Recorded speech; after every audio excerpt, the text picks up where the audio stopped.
ఆంధ్రప్రదేశ్లో జరుగుతున్న పరిణామాలను గనక చూస్తే, మనం ఇప్పటి వరకు గనక చూస్తే సినిమాలలో బీహార్ గుండాలు, బీహార్‌లో లాగా జంగిల్ రాజ్, బీహార్‌లో రౌడీయిజం, బీహార్‌లో దాడులు, బీహార్ లాగా దౌర్జన్యాలు అని సినిమాలలో కూడా మనకు బీహార్‌లో ఏవో జరిగిన సంఘటనలను చూపించుకొని, ఏదైనా గనక బీహార్ లాగా ఆటవిక రాజ్యం, బీహార్, బీహార్, బీహార్ అనుకుంటూ ఉండేవాళ్ళం. కానీ ప్రస్తుతం రాష్ట్రంలో జరుగుతున్న పరిణామాలు చూస్తే మనకి ఇంకా పక్క రాష్ట్రం మీద ఆధారపడాల్సిన అవసరం అయితే లేదు. సో మనల్నే ఇంకా పక్క రాష్ట్రం వాళ్ళ ఒక ఎగ్జాంపుల్గా చూపించుకోవచ్చు.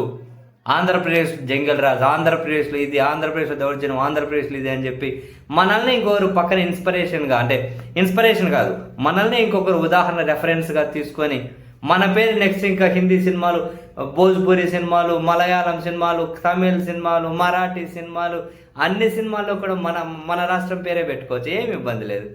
మీకు ఏమైనా అనుమానం ఉంటే అప్పుడెప్పుడో నడి రోడ్డు మీద నరికి పడేసిన సీన్ దగ్గర నుంచి మొదలుపెట్టి తాజాగా అంబటి రాంబాబు గారి ఆ ఇంటి మీద జరిగిన దాడి ఏదైతే ఉందో, ఓసారి విజువల్స్ చూడండి. చూస్తున్నారుగా ఈ దాడి, ఈ విజువల్స్, ఇవన్నీ చూస్తే ఏంటి దారుణం. పట్టపగలు నిన్న బొమ్మన గారి మీద దాడి మీద చేసే బొమ్మన ఇంటి మీదకు, విడుదల రజనీ గారి మీద దాడి చేసి విడుదల రజనీ, ఇప్పుడు అంబటి రాంబాబు మొత్తం విద్వేషాలు రగిల్చే విధంగా సిబిఐ ఛార్జ్ షీట్కి అసలు పూర్తిగా మిస్ఇంటర్ప్రిటేషన్ ఇచ్చేసి దాన్ని మిస్లీడ్ చేసుకుంటూ వీలైతే ఫ్లెక్సులు పెట్టచ్చా, పార్టీల మధ్య జనాల మధ్య విద్వేషం రేగొట్టచ్చా? అది శాంతి భద్రతల సమస్య కాదా? అధికారంలో ఉన్న వాళ్ళు ఏర్పాటు చేసిన ఫ్లెక్సీలకు మాత్రం పోలీసుల రక్షణ ఉంటారా? ఆ ఫ్లెక్సీలు తప్పు తీసేస్తాం అని ఎవరన్నా అంటే మాత్రం అంబటి రాంబాబు గారు లాంటి వాళ్ళు ఇంతగానం దాడి చేస్తారా? ఏంటిది? చెప్పులు పట్టుకొని ఫస్ట్ ఒక మహిళలు వస్తున్నారు, చెప్పులు పట్టుకొని ముందు మహిళలు రావడం, దాని వెనక మళ్ళీ గుంపు జనాలు రావడం. ఏందండి? సినిమాల్లో కూడా చూడం మనం. ఈవెన్ మధ్యాహ్నం కూడా అంబటి రాంబాబు గారి మీద కానీ ఇంతలో కట్టెలు పట్టుకొని రెడీగా ఉన్నారు. కట్టెలు పట్టుకొని రెడీగా ఎట్లనే కట్టెలు పట్టుకొని ఎవడొస్తాడో రండ్రా. ఛత్రపతిలో సినిమాలో కదా ఏమంటారు, రౌడీలో చూసినట్లేదు ఆ బ్యాచ్ పొద్దున్న మధ్యాహ్నం చూస్తే. అరే సీన్ కట్ చేసి ఇప్పుడు మళ్ళీ అది ఆ మధ్యాహ్నం ఆడ రోడ్డు మీద గొడవ అయిపోగానే మళ్ళీ నేరుగా అంబటి ఇంటి మీదకి వచ్చి పిచ్చలు ధ్వంసం చేసి పెట్టేశారు. కంగ్రాట్స్ ఆంధ్రప్రదేశ్, మనం బీహార్ అయిపోయాం. ఇప్పుడే ఇబ్బంది ఏం లేదు. మనం ఇంకో రాష్ట్రం బీహార్ మీద ఆధారపడ్డాం, మనకి ఇంకేం అవసరం? మనమే సినిమాల్లో బీహార్ను చూసాం.